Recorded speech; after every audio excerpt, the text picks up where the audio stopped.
આઇસોલેટરના nameplate ઉપર ઉપલબ્ધ specification એટલે કે સ્પષ્ટીકરણની યાદી આપો. તો આઇસોલેટરના નેમપ્લેટ ઉપર ઘણી બધી સ્પેસિફિકેશનની લિસ્ટ એટલે કે યાદી આપેલી છે. તેમાંના ઘણામાં જોવા જઈએ તો એક છે ઉત્પાદકની વિગતો એટલે કે મેન્યુફેક્ચરર્સ ડિટેલ્સ. સ્ટાન્ડર્ડનું પાલન એટલે કે આઇસોલેટર કયા સ્ટાન્ડર્ડના આધારે બનાવવામાં આવે છે અને એના કન્સ્ટ્રક્શનમાં કયા કયા સ્ટાન્ડર્ડ ડિફાઇન કરેલા છે. એનું નોર્મલ કરંટ રેટિંગ કેટલું છે.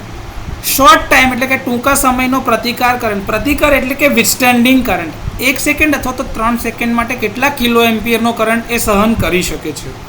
Rated voltage, rated insulation level, rated frequency એટલે કે આવર્તન કેટલા છે તે, રેટેડ પીક પ્રતિકાર કરંટ એટલે કે એનું જે વિથસ્ટેન્ડિંગ કરંટ છે પીક એમ્પિયર્સ એ કિલો એમ્પિયરમાં કેટલો છે તે લખેલો હોય છે.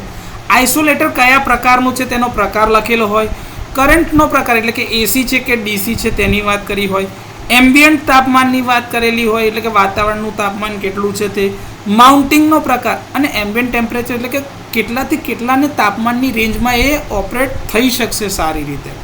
માઉન્ટિંગનો પ્રકાર કે ભાઈ એ આઉટડોર માટે છે કે ઇન્ડોર માટે છે તેની વાત કરેલી હોય છે. આ બધા સ્પેસિફિકેશનની સાથે એ વસ્તુ ખાસ યાદ રાખો કે આઇસોલેટરના નેમપ્લેટ ઉપર ક્યારેય મેકિંગ કેપેસિટી અથવા તો બ્રેકિંગ કેપેસિટી જેવા સ્પેસિફિકેશન હોતા નથી. આ સ્પેસિફિકેશન ફક્ત સર્કિટ બ્રેકરના નેમપ્લેટ ઉપર જ આપવામાં આવે છે કારણ કે આઇસોલેટર એ નો લોડ સ્વિચ છે જ્યારે circuit breaker A on load switch છે.